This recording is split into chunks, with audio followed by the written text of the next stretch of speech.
Hey, y'all. Welcome back to Excellence Actually, a show about big ideas and practical tools for your own personal pursuit of excellence. I'm Brad Stahlberg, joined by my co hosts, Steve Magnus and Clay Skipper. Let's be honest, high performance and excellence, whether it's in sport or art or craft or medicine or leadership, requires some level of fixation and single mindedness. There is simply no way around it.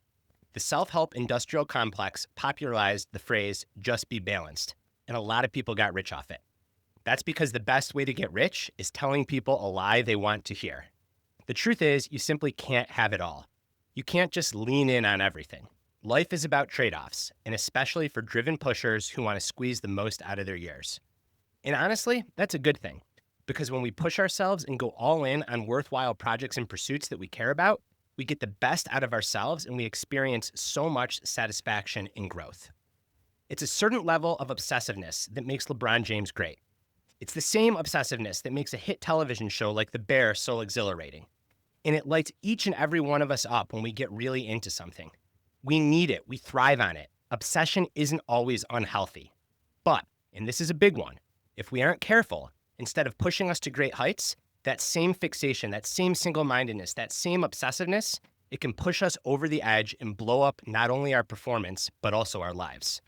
Obsession can be the source of our rise, but it can also be a trap that leads to our fall. So this week, we're going to explore obsession and fixation, how to harness the exact type of fixation that Brad was just talking about so that it can serve you, and how to control it so that it does not control you. So in terms of practical tools, takeaways, what you're going to get from this, we will teach you how to build a checks and balance system so that you don't get swallowed by this type of fixation, passion. We're going to discuss the importance of building a support system around you and communicating with those people and others in your life so that you don't go from productive, constructive obsession to unhealthy obsession. And we're going to talk about how to listen to your mind-body system so that you can, to steal a phrase from Brad that I like, burn bright without burning out. Brad brought up how one of the sort of bullshit cliches out there is seek to be balanced. I think another thing that's come up as people have talked more and more about the burnout epidemic is we've lost sight of how important it is to burn in your work, right? Burning is good. The problem is you just don't want to get so engulfed by it that you burn up completely. So, Steve, I think you have some experience firsthand with burning bright and with burning out. So why don't you give us a little bit of your own firsthand experience here with running and what you learned about the difference between constructive or healthy obsession and unhealthy fixation or obsession? I'm a pro at both. And here's the reason why. Is when I was in high school, if you asked anybody, how do you describe Steve? They would say, obsessed. And it was obsessed with running. I lived, I ate, I breathed the sport. I would skip classes, not to go hang out with friends, but to go put in more miles. During my senior year of high school, I went a 6-month period where I didn't run less than 80 miles a week once. That's 12 miles a day on average, something like that. I went an entire year where I only took 2 days off, and that was forced by my coach. Obsession was my superpower, and it made me really good. My senior year of high school, I was the fastest miler in the country. I ran a 4:1 mile in a professional track and field meet against Olympians and medalists. And I was the 6th fastest high school miler of all time at that point. 3rd fastest high schooler in the world, including all those Kenyans and Ethiopians that year. But here's the problem. I never ran a step faster. 4:01 for the mile remains my PR until this day, and there is no hope of me ever breaking it unless we get some super duper shoes or some nefarious things to do at the age of 40. So it is my best time. And what I realized is, although I had that obsession, there are 2 kinds of obsessions. Early on in high school, to fuel that, I had obsession, but it was fueled by joy and curiosity in exploring my limits. I looked forward to every race. I stepped into the ring, the arena, and said, let's see what we can do. And the same was with practice. I didn't run every day or put in 15 miles a day during a cruise vacation during high school because I had to, is because I wanted to. I enjoyed the process of it. Once I got really fast and felt the pressure and went to college and said, the Olympic dreams, this is what I'm after, that obsession changed. It moved from wanting to do it to having to do it. I felt a compulsion. I felt if I didn't get this run in, I'm not going to be good enough. If I don't do these workouts, I'm never going to fulfill my potential. That obsession started to come from a place of not fun and curiosity, but fear. That fear of failure, that fear of not being good enough. And what that told me is that there is a fine line between obsession that is productive, or as we'll later call it, harmonious, and a obsession that is destructive, that puts you in a place where you're showing up on the starting line, be that in sport or life, where you are propelled by this compulsion, by this fear, by this anxiety to do the thing. And contrary to popular belief, very, very few people perform their best in that state. So we're going to talk about and give you tools on how to ride that line and how to understand when you go over it. So I think we should take a minute here to sort of zero in on obsession, fixation, what the good kind looks like. And I just want to double down on something Brad said in the beginning, which is that obsession is not unhealthy. There's this writer who we all love, I believe here, George Saunders, and he has this great metaphor he uses where he says, you need to figure out how to harness your habitual tendencies in productive or constructive ways, right? He uses the metaphor of our tendencies being like a rushing river. And we need to figure out the right sort of apparatus or mechanism that allows us to use the energy created by that river. So like, I know for the three of us, for a lot of people, you can have obsessive tendencies. We are all pretty naturally obsessive. We want to figure out how to control that obsession, channel it in a productive, healthy way. So let's talk through some examples of high performers, elite level musicians, physicians, athletes, creatives who have figured out how to be obsessed or fixated in a healthy way. How do they do that, Brad? It's funny that you mentioned these elite performers because I'm going to start with the story of my 7.5-year-old son, Theo, and how he's recently got into baseball. Not because he's on the travel circuit and he's the best 8U player in America, far from it, but there might be some people that are skeptical that like this healthy obsession can actually exist. But whenever we look into a child really getting into something, like we still have that hardwiring in us. Society tries to beat it out of us with all these measures and metrics and external validation, but it's still in us. So let's fast forward a year ago. And my son Theo had next to no interest in baseball. The sports that he loved were basketball and football. And at the time, if you would have asked me, would Theo have played baseball this year? I would have said no. And then Shohei Ohtani had the remarkable baseball season that he had last year.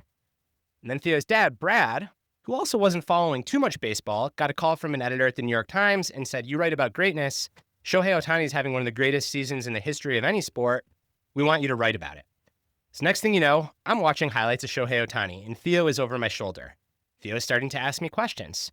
We start talking about Shohei. We watch the end of the season when he breaks all these insane records and puts together the best single season in baseball. Now Theo wants a glove. Now he wants a bat. Now he wants to watch highlights from Shohei Ohtani's rookie season. He wants to see what Shohei Ohtani looked like when he pitched. Next thing you know, all he wants to do is play catch. He wants to play baseball. We sign up for the House League baseball team. The Tigers, my home team, get on a roll. We start watching more baseball.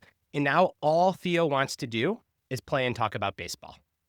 He's not interested in trying to be better than other people. He doesn't even have the internet. He doesn't know what the internet is. It's not like he's looking up his ranking, right? He's doing it truly because he loves it, because he's learning, because he's got this positive reward cycle where a couple months ago he couldn't even catch. Now he can catch. He couldn't hit. Now he can hit.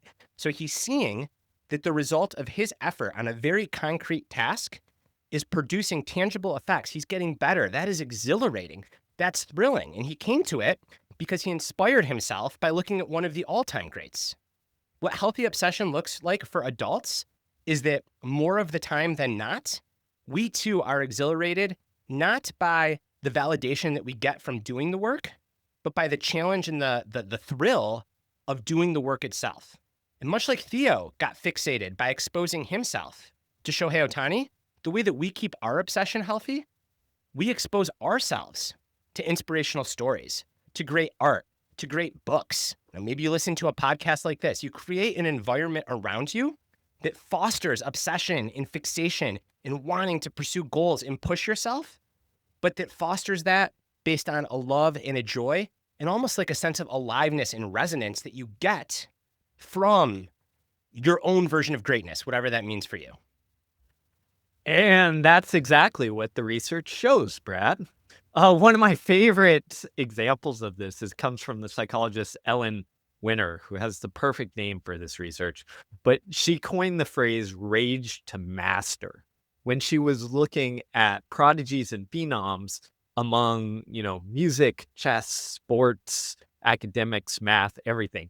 And she studied them and she found they all had this rage to master. Now, notice she didn't say the rage to win. As we've talked about often on this podcast, mastery is different from winning. And especially when you're young, mastery comes from this sense of progress, this sense of connection to community, this sense of autonomy and control, and that our effort matters. And when we have those things, and those things align both in ourselves and the environment, we often get hooked up or get this kind of rage to master. My wife is an elementary school teacher, and she can tell you all the time she has seen kids get obsessed with a topic once their interest and their kind of talents in that model of the future align. And all of a sudden, for the next month, little Johnny is screaming that he wants to be a policeman or a fireman and read about them all day, every day. As you pointed out, Brad, we still have this as adults. We just forget a little bit how to harness this. The way I like to conceptualize it, and the way I did in Win the Inside Game, is that we need play or recess for adults. Because obsession almost, especially the good kind, comes when you're pursuing the thing mostly for the activity itself, for that mastery, that sense of progress, that joy, that fulfillment, that maybe feeling alive when you do the thing or you are absorbed in the thing.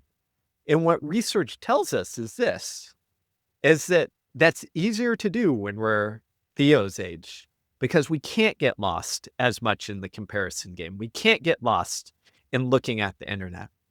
But as those results become more meaningful and we define ourselves by the external, and all of a sudden, if we get 3 hits or hit that home run or win that baseball game, it feels like that is what matters. That pulls us out of the healthy obsession and starts putting it in our head.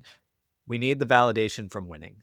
We need the validation from being good at this thing. That is what matters. And as you'll hear throughout this podcast, it's this fine line. It is not either or. It is not you're either all good obsession or you're all bad. And it will change over time. As you heard from my story, I started out with, believe it or not, a very healthy form of obsession. But as soon as I ran that 401 mile on national TV, on NBC, and all these thoughts got in my head, it pulls you away from that. And if you aren't aware enough, if you don't have that environment, if you don't have that coach, it can pull you down that bad path. And tying this back to psychologist Ellen Winter's research, when it comes to prodigies and phenoms, that's exactly what she found, is if they had parents who created a supportive environment, guess what? They were more likely to translate that to adult success. If, on the other hand, they had the controlling, the pushy parent, the parent who made it all about them and how good their child was reflecting on them, guess what? Some survived, but the likelihood decreased for translating that to adult success, and it was more likely those kids were going to burn out.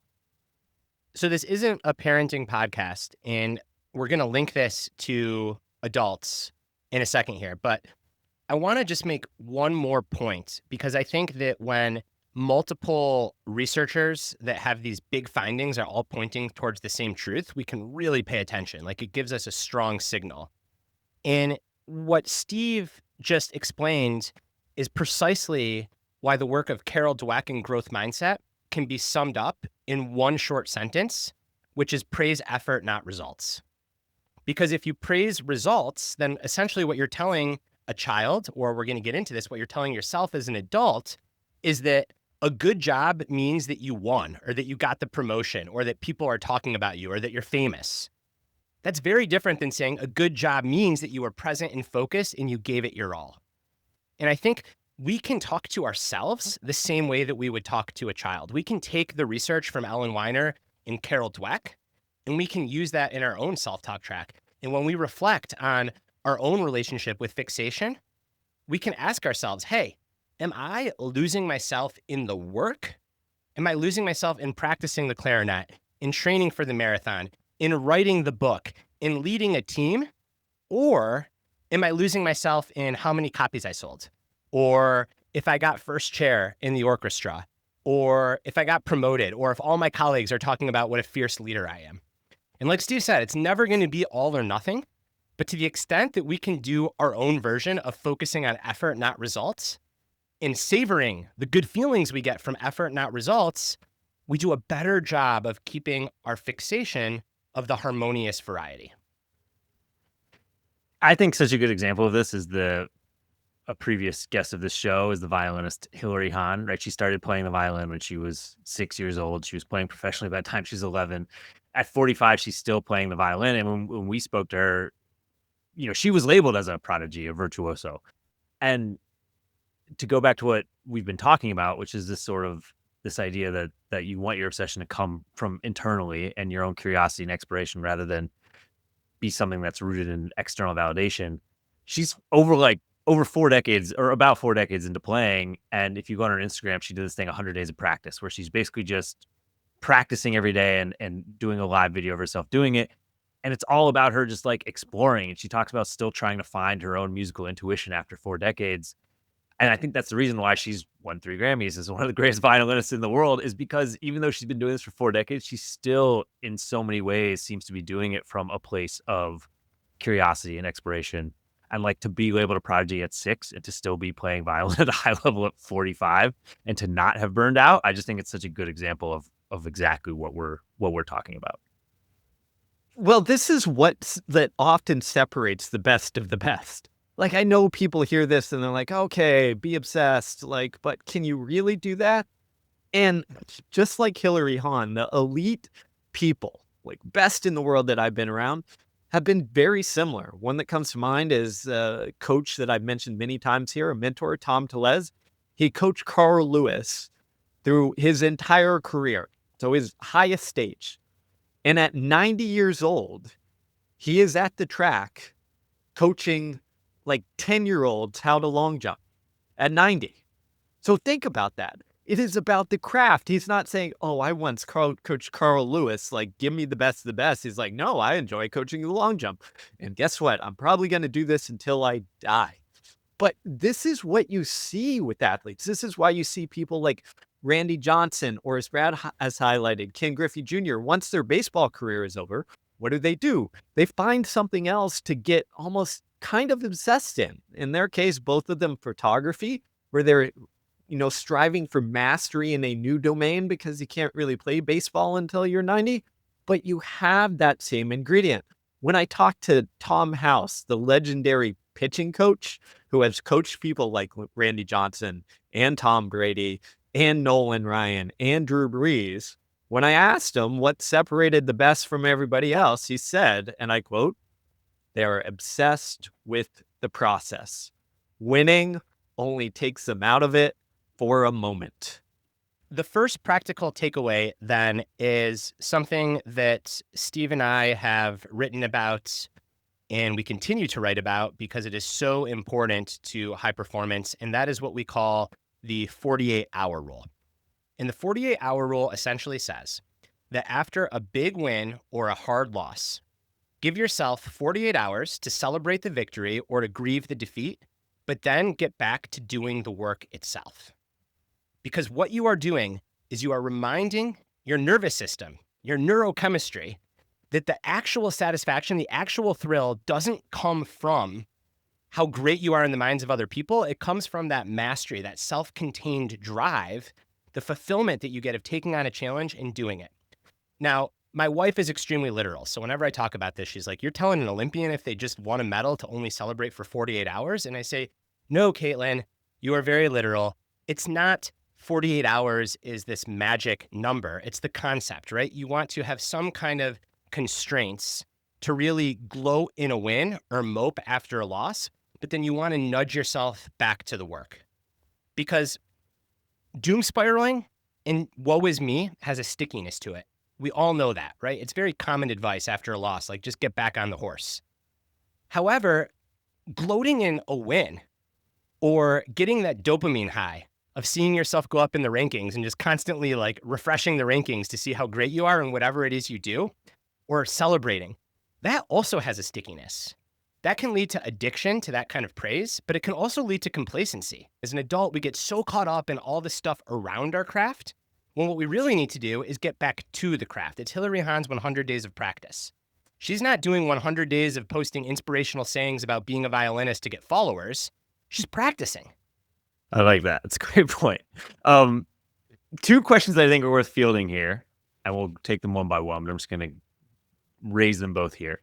First is, I think we've made our case, strong case, in my opinion, I'm biased, about the importance of obsession. One obvious question is if someone's listening and they think, well, damn, I'm not obsessed with anything. Like I'm not having that passion or that fire burning within. So I'm going to kick over to you in a second, Steve, to field that one. And the second thing I think we should also explore is it possible to be obsessed and also be content, right? Or are you always going to have this drive for more? Does this ambition, does it sort of, the ambition that's built into obsession, does it keep us from sort of being content or satisfied? So let's start with the first one, Steve. If you're not obsessed with anything, if someone's listening to this and they're like, I need to find that, I need to light a fire, how would you advise them to start doing that? This exact question is one that my sister gave me when she was in her early 20s, because we come from a particularly obsessed family. You heard my story. My brother is a well-known economist who is as equally obsessed with economics as I am in running. And she turned to me and said, what am I to do? I don't have the thing like you and your other brother, Philip. Like, what am I to do? And I told her, here's what I told her. A, it's a matching problem. What I mean by that is obsession generally happens when interest, talent, progress, in like opportunity or modeling all align. And we know this, again, going back to in kindergarten, when you got obsessed over something, it was those things that all came together. So as an adult, if you haven't found that thing, what I often tell people is A, you need to go back into explore mode, meaning go broad, see and dabble in interests, go deep enough in those interests to see if it kind of catches that fire and you feel like, okay, I've got this passion. One of the mistakes people make is they think, oh, I'm going to be obsessed with something. It's going to occur instantly. No, that's not how it works. Even with me, in 5th grade, I quit running, quit the track team that I was trying to break the school record in the mile with because I thought running sucked. It took me 3 years later until I got hooked up with running because I had some of the other things. We've written about this before in our newsletter. Go check it out. So first is the matching problem. The second thing I think people often mistake is it doesn't have to be your main job. Too often people think, oh, I need to make this my job, my obsession. That's not true. We can have other interests, other hobbies that we really care about that light that fire, even if it's not our main thing that's paying the bills. And then the last thing I'd say is don't try and force it and don't freak out. There's good news. We talk about obsession and we talk about it in a good way that fuels things, but there's nuance here. Just as many elite performers have reached near the top of the top without being die-hard obsessed Tiger Woods, LeBron James.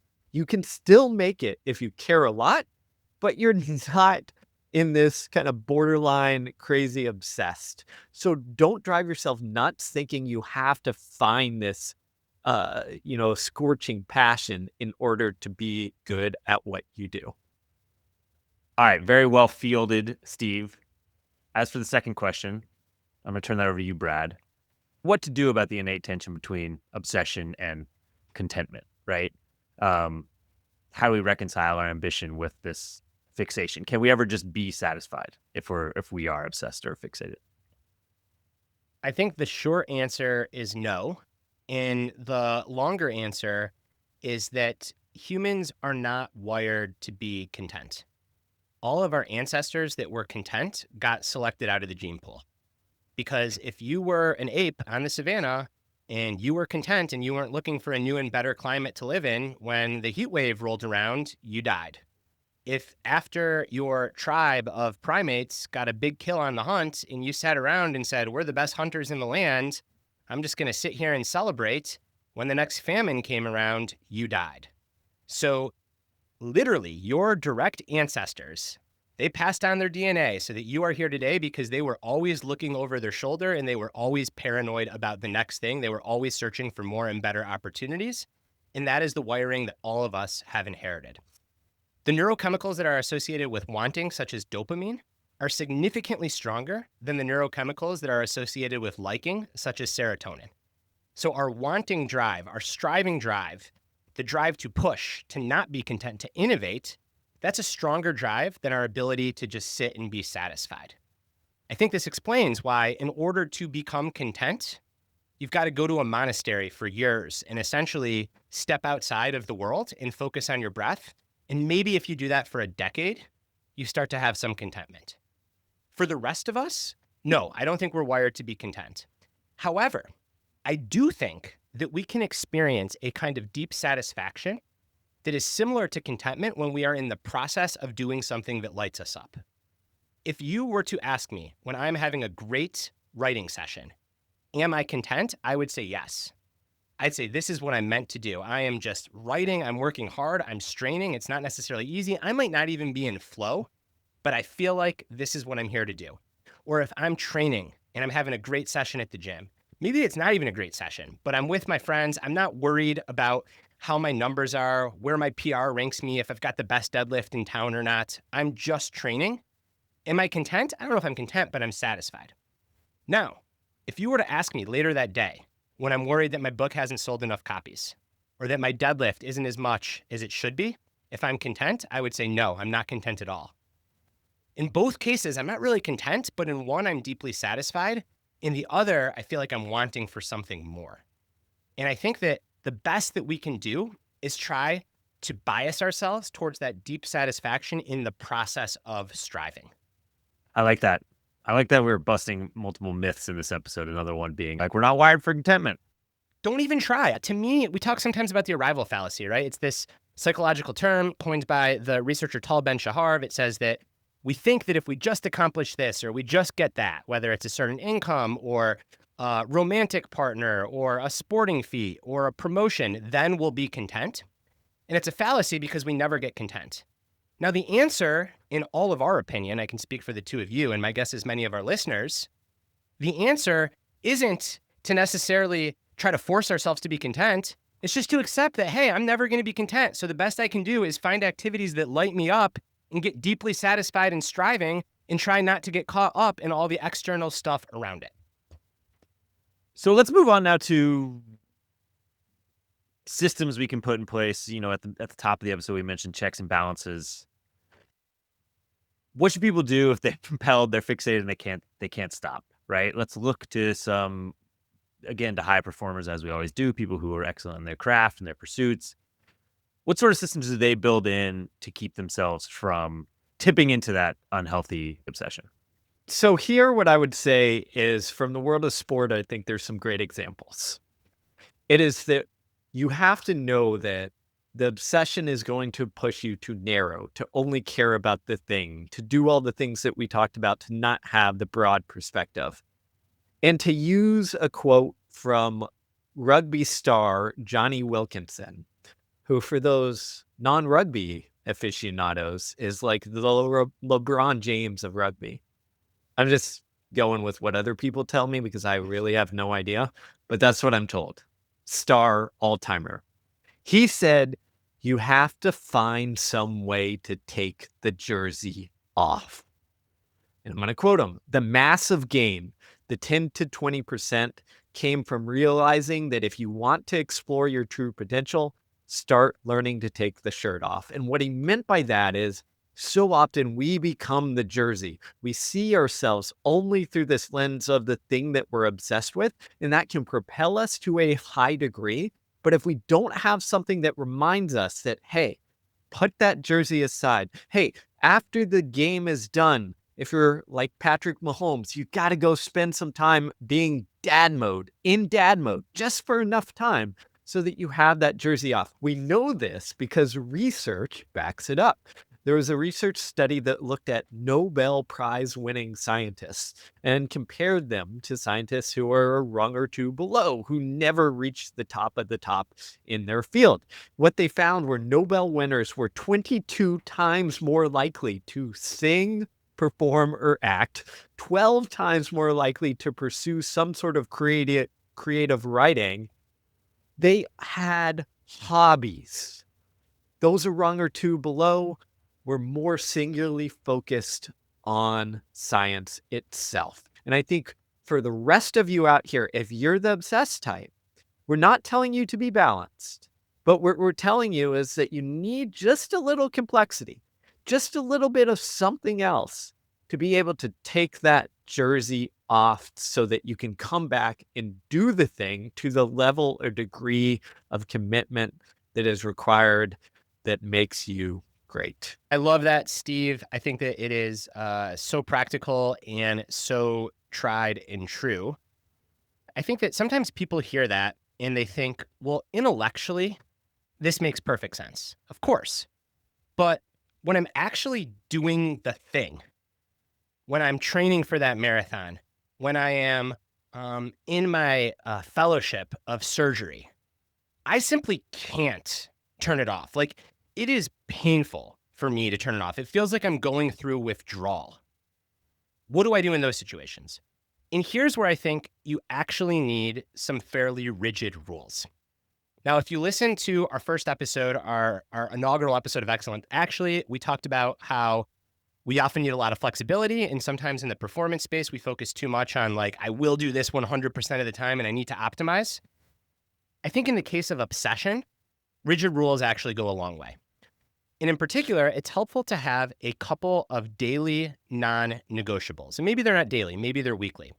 But these are things that when you're deeply fixated on a craft, you may want to skip or not do. But if you end up skipping or not doing them, it is going to blow up on you. It's going to hurt your performance. It's going to hurt your mental health. What are some examples? One daily non-negotiable could be, regardless of what's happening with my primary craft, I exercise for 30 minutes a day.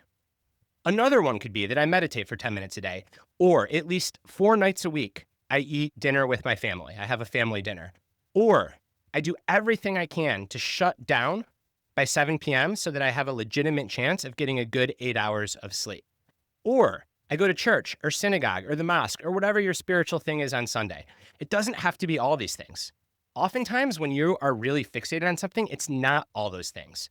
But if you don't have any daily non-negotiables, then you kind of start to look like someone who's a drug addict, to be totally honest. You think about the kind of quintessential image of a drug addict where their whole life just gets smaller and smaller and smaller and centered around the pursuit of this high. And at first, it's great. You're having a great time. That high feels good. But then you cannot step away. You can't do anything else. There is nothing else there for you. And when you're pursuing this kind of obsession or this kind of fixation, if you don't have these non-negotiables, it is all too easy to kind of push yourself over the edge where all you're doing is the thing and it creeps up on you. And next thing you know, you're miserable and you're burnt out. I love what you're saying here, Brad. And I like the metaphor here of like thinking of it as like a circuit breaker. You know, what does a circuit breaker do? It basically shuts down electric current when it becomes overloaded before it explodes. And you're talking about building in systems that sort of act as a circuit breaker. And you can think of these again, like activity-based, sort of the non-negotiables you have to do every day. You can also think about it on a longer time horizon. I think like taking a mandatory break every, so long. That's why people take vacations. You could think of it as performance-based. Once you see your metrics start sliding you've been plateaued for a period of time, if you're writing every day and you just can't get say it's 1,000 words a day, you just can't hit it, or you're running and you're overtraining and you can't hit your paces. Another big one here, I think, is like a relationship-based circuit breaker, where it's like you need to have people in your lives. You need to have a support system who can tell you when you are going too deep into that spiral of obsession, right? I think a big thing here that we talk about a lot is the importance of community. I think that's especially true with fixation. Like if you are fixated in isolation and you don't have anyone who can sort of say to you, hey, you're getting out of that sort of positive reward cycle and you're going into this negative type of fixation and can pull you back, that can be a really big danger. And I think of someone like LeBron James, who has talked extensively about how he wouldn't be able to do what he has done without his wife, Savannah, who he's been with since high school, right? He's like, if I didn't have someone in my circle who like allows me to keep the main thing, I wouldn't be able to achieve the things that I've achieved. And I think you find that with a lot of people who, obviously there are exceptions, but a lot of people who achieve great things, it's because they have people around them who they've communicated to, hey, I really want to go on in this and I'm going to need your support to make that happen. And no one gets there alone, right? I think that's a cliche for a reason. Yeah, to me, it speaks to the importance of a coach. And that coach could be a parent, a friend, anybody. But when I look at coaching people, especially when they're this driven, obsessed variety, my job is essentially to step in, give perspective, and keep them from doing dumb things. And we all need that, especially if you're the obsessive variety, where you see someone moving from that obsession where it's good and quality and helpful and out of joy to that obsession based on that fear of failure. Is the coach's job is to step in and be like, hold on, time out, let's zoom way out and look at things and take a perspective, because often when you're in the moment, your world narrows and you can't see it. So I think a good rule of thumb is, who is your coach in your life who is going to call you and say, time out, we need to put our head above water and evaluate how we're doing things and why we're doing things? At the start of the episode, I talked about how just be balanced is kind of a misnomer, especially for driven pushers. And when we were on our group growth, and when we were chatting about this episode over the course of the last week, Clay, you had this beautiful metaphor of static balance versus dynamic balance, and you related it to riding a bike. I think it would be really helpful for listeners if you share it. And I'm going to continue the metaphor after you share it with these two practical daily non-negotiables, and then having people to help you see clearly. Yeah, well, first of all, I think I definitely stole this from somebody, but I don't remember who, so I'm sorry that I can't properly attribute it. But I think, yeah, it goes back to this, okay, let's talk about balance, right? Like, balance isn't realistic, as Brad stated at the top of the episode. But I think what elite performers do is they understand that they need to have dynamic balance rather than static balance. What do I mean by that? Rather than just trying to be balanced all the time, dynamic balance is more like things are constantly out of whack and imbalanced for temporary periods of time, and viewed over a long time horizon, everything balances out, right? And so the bike metaphor here is, if you're just sitting on a bike and you're trying to be balanced, it's probably not going to happen unless you have training wheels on a tricycle. But if you move forward on the bike and you're pedaling, you might go a little too far left or you might go a little too far right, and you're always adjusting, right? And that's sort of the static versus dynamic balance. Like, not everything's going to be balanced all the time, but you make little adjustments over long time horizons so that everything balances out and you can keep moving forward like you can on the bicycle. And to continue that metaphor, as I promised, I think that having these constraints, these daily non-negotiables, these people to call you out, that's essentially learning how to ride a bike. So when you don't know how to ride a bike, you get on there and you take off, and you're going to lose balance and explode. You're going to crash and burn. And that happens to so many driven people. And then you realize that actually there's a skill to riding a bike really fast and hard. And I've got to develop that skill. Just like there's a skill to single-mindedness and obsession and focus. And a big part of that skill is knowing when to pull back, what daily non-negotiables to have, who to make sure is looking over their shoulder at you to be like, whoa, you're about to miss that turn and blow yourself over. Listen to me. And those are all these minor adjustments that we make to continue on our course on that bike without completely crashing, at best skinning our knee, at worst really injuring ourselves. Okay, on that note, before we get to a summary of the big takeaways, the practical tips you can apply in your life today, 2 pieces of homework for you. 1, we harp on this a lot because it's really important to us. If you learned something today that you found helpful, something you enjoyed listening to, a tool, please take this episode and share it with somebody else right now. We love word of mouth support. We think it is the best way to grow this podcast, and we are asking for your help on that. That is your first piece of your first homework assignment. The second homework assignment I'm going to give you is the best homework assignment you've ever gotten. If you want to see this whole idea, tension of obsession, unhealthy versus healthy obsession, being great, being excellence played out in a great entertainment drama on TV, go watch The Bear. We talked about whether or not to discuss The Bear today. Brad, as a good friend, spared me from some spoilers because I've not quite finished season 4 yet. But that is a show that explores a lot of themes and ideas we talked about today in a really artistic, entertaining way. So go check that out and share the episode. And now, Brad, take us home and then send it back to me because I do have a sign off for the show. I have a catchphrase. A couple main points to summarize here. The first is that balance is an illusion, especially if you're a pusher. And that's not a problem because fixation and obsession, they can be great. If you think about the times when you felt most alive in your life, my guess is that you wouldn't describe them as perfectly balanced, right? You're probably going all in on something that you cared about. Maybe it's falling in love. Maybe it's starting a company.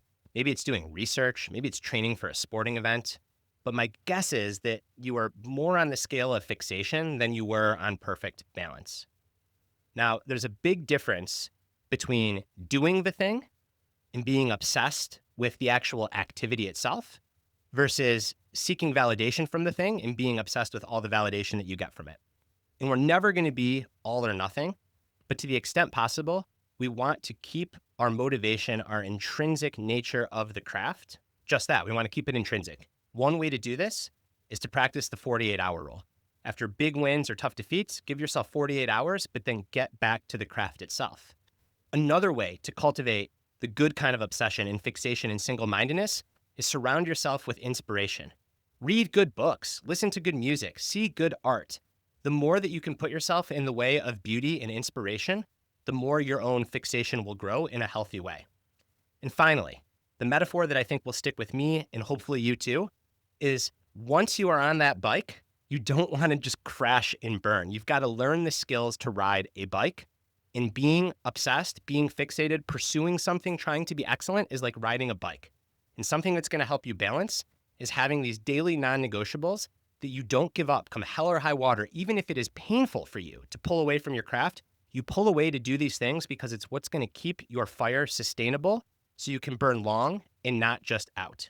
And then also make sure that you're surrounding yourself with good people, have mentors, have coaches. If you're in a team environment, rely on your teammates to see what you don't see. Because when you are in the throes of obsession, sometimes you get this sort of tunnel vision, and that tunnel vision can be your greatest gift. It can lead to groundbreaking discoveries and the best work of your life. But by definition, you can't see outside of it, and sometimes you need someone to help. That is a wrap on today's episode of Excellence. Actually, last week at the very end of the show, I mentioned that we needed a sign-off. When this podcast was called Farewell, we had a very natural sign-off, which was farewell. Friend of the pod, Mario Fraioli, came through with a great line from Bill and Ted's Excellent Adventure. So with that, we'll be back next week. Until then, be excellent to each other.